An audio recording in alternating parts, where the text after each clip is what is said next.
Hello, hello. All right, we're going to do a session focused heavily on the sub 37. I got a little beat built up. This is going to be for the track I'm working on this week. So we have a new patch on here. We're going to program an entirely new one after we get it tracked. It's called Clangorion. I did it over the week.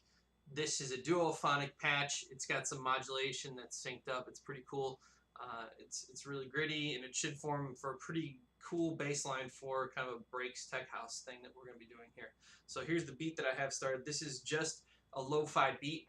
There's going to be a bigger, more substantial techno thing that kicks in later. But for now, we're just starting with this. And now I'm going to play the patch.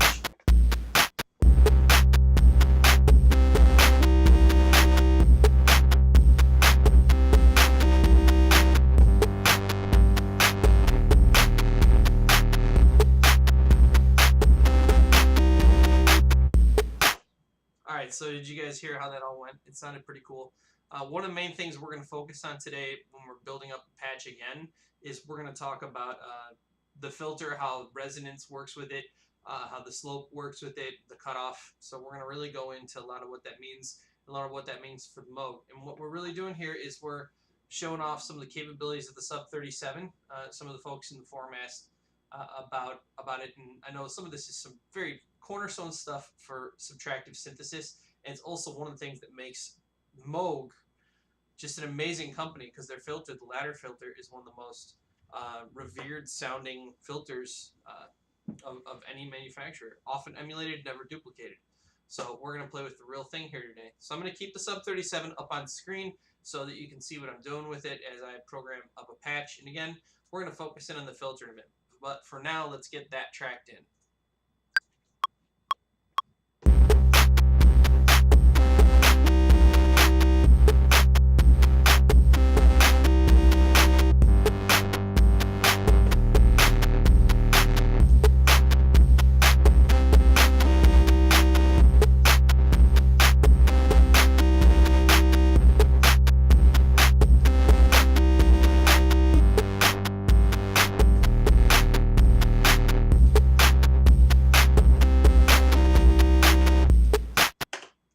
So we got that patched in.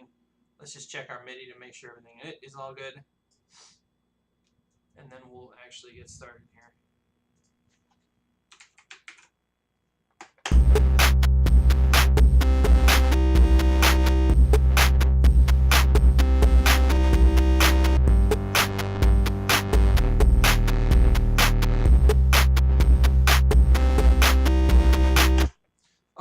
Now that I got the MIDI tracked in, I'm actually going to initialize the sub 37. You can see it over here. It's a little bit dark just because the lights are doing that, but that's fine.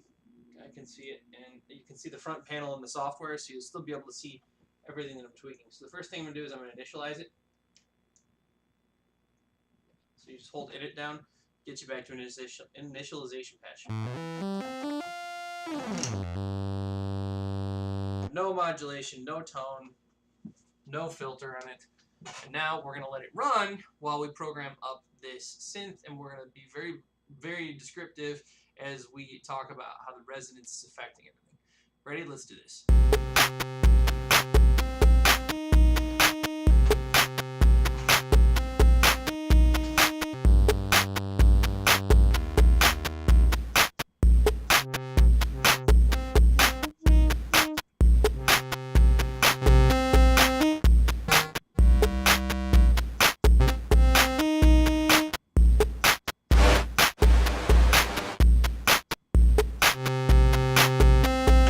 Alright, so what we're doing here first is we're playing with the mixer. We're just going with we're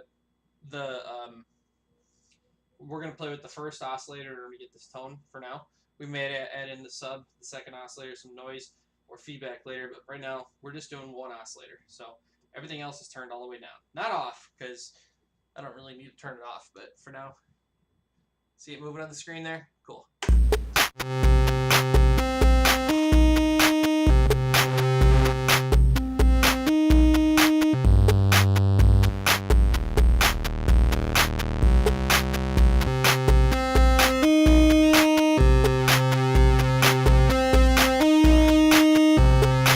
Alright, so the first thing I want to do is so it has the variable encoder for selecting the waveform. So instead of just like flipping a switch that goes from waveform to waveform, the variable encoder allows you to blend between them. So that means you can go all the way to triangle waveform right here if you want, which is going to give you a lot of boom because it's so close to a sine wave. But then you could dial it up a little bit closer to a sawtooth, which gives you just like that great modern tone. So what we're going to do is we're going to live somewhere between 25% and 50% on the dial, and then we're going to put modulator 1 on it. So here, watch. So.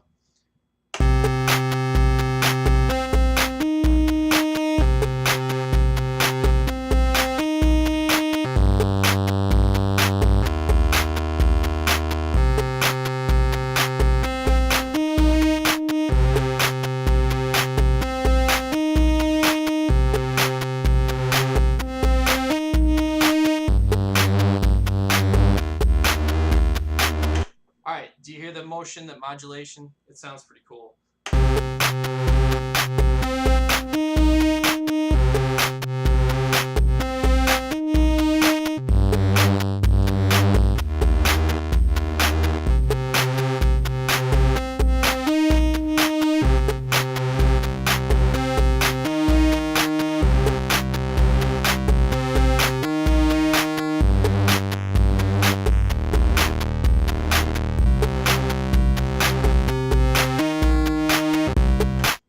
Check my MIDI really quick.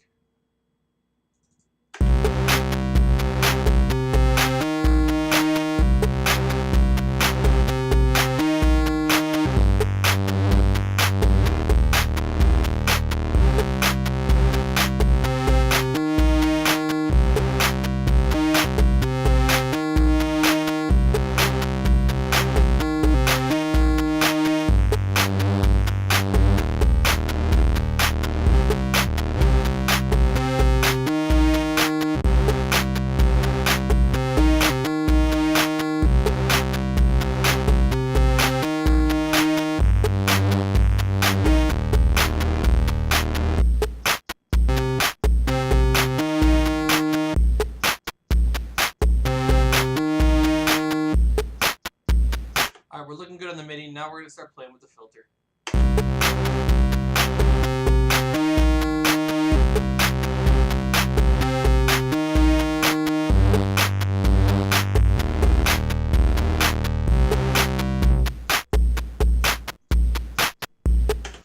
Alright, so here's some stuff. First, there are a couple of different slopes that you can select on the sub 37 for the low pass filter. Low pass filter means that you set the cutoff amount, which is measured in hertz or kilohertz, depending on how high up you go, which is the speed of the frequency of the wave, of the frequencies within the wave at which it's cutting off, right? So if it's at, let's say, 500 Hz, everything underneath passes and everything above goes through. But it's not quite that simple. You also have the slope. And the slope is how many decibels down it goes once it hits the cutoff. In other words, it's the behavior. Is it a gradual cut or is it a very steep cut? 24 decibel slope is very steep, so it's very much everything below it passes, but very much everything above it pretty much doesn't. Below that, however, you have 4, which is much more gradual. So the 6. So 6 allows a lot more to pass. 18, this buddy right here, this is your typical Roland one from like a 303. And Roland used to live at 12, or Moog used to live at 12. We're going to play with 24 right now because we want to get a really nice, sharp cutoff going. So this is going to be a very sharp cutoff, and then we're going to pick up the resonance, and we're going to play some frequencies. Here comes the resonance. Really high.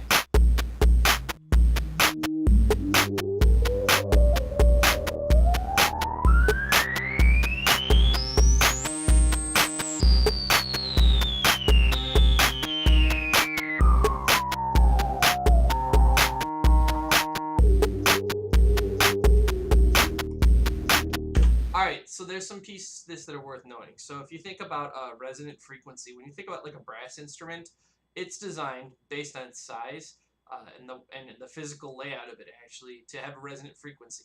As is a piano, as is a guitar. The resonant frequencies become the harmonics, they become louder as they get played.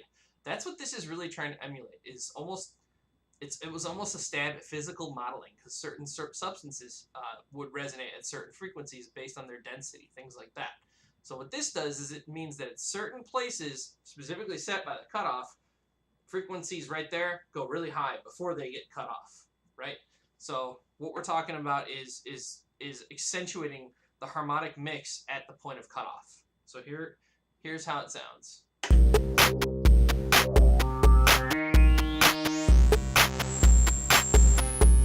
Really high and pitchy because this is all the way up at 20 kHz. Now if I sweep it down, not only is it going to cut off those higher frequencies, but you can hear that really pitched sweep go down. The reason why is because I have the resonance turned all the way up. So the resonance is actually at this high level very pitched up, and it's able to take the frequencies coming into it in a very narrow band and pitch them high.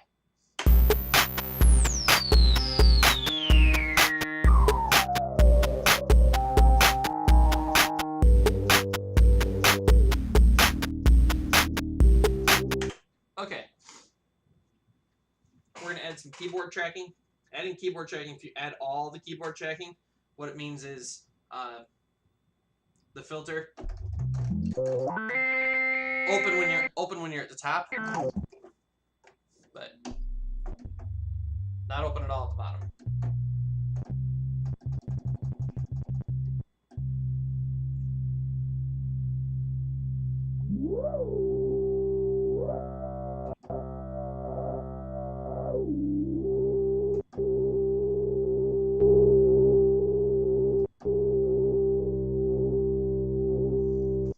We can modulate the resonance too, so that can be something that moves as well.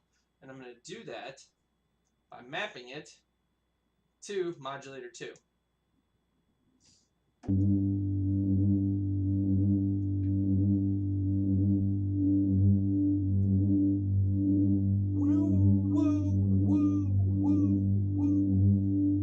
So now we have the resonance pitch amount, so more or less modulating.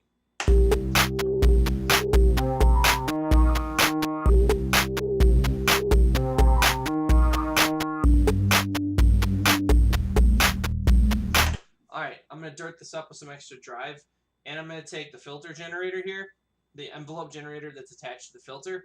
I'm going to sync it, I'm going to loop it, I'm going to latch it. This effectively turns it into another LFO. This is something that very few synths can do. This is one of the reasons why I bought the Sub 37.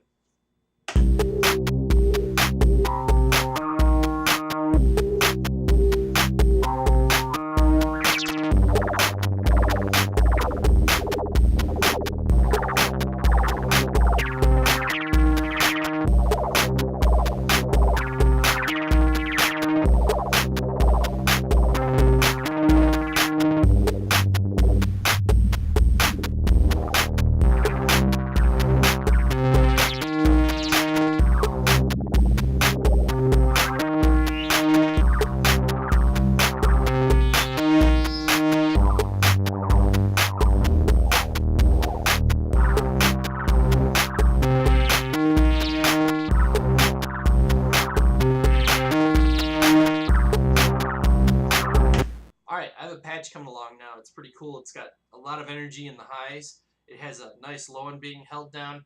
I'm probably going to end up tweaking it a little bit longer. So that's what I'm going to do with the remainder of the videos. I'm going to tweak this patch out. This is going to be the main focus of the track that I do this week. So I want to also make it performable. Making a performable patch is the concept behind it is the way that the patch evolves by tweaking the knobs is a performance of its own, and it can go to some very strange and amazing places. You can set up multiple envelope generators, multiple LFOs, put them on different timelines, and create polyrhythms that don't match back up for just many sequences. So that's kind of the idea here. That's what we're going to really go for. So I'm going to tweak, and really good for performable stuff is obviously the filter cutoff. But you can also play with, if you have modulators set up, the frequency amount that goes onto them, or the actual frequency of one of the oscillators. So there's a lot of things you can do, and I'm going to test it around right now. Right now I'm pretty happy with my preset, so I'm going to hit Save As. And I'm going to call it, let's see, since this one is a video I'm making because of that forum post, I'm gonna call it advise the forum.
Alright, that's the patch.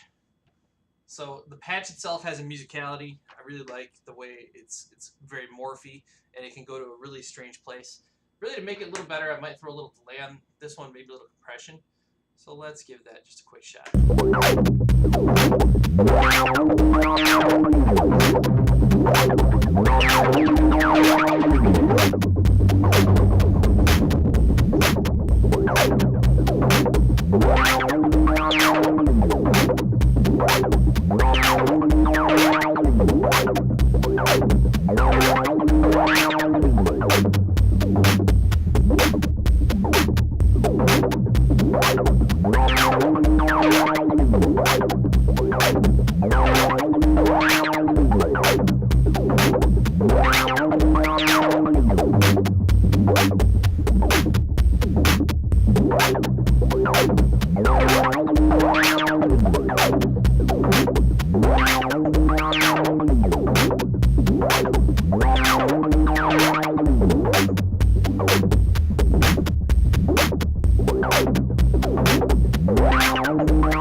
Pretty cool stuff. I'm clicking save. We're going to call this one... Man, this is just going to be a working title until I get inspired later this week, but... Clangorion. Alright, everyone. Thanks for tuning in.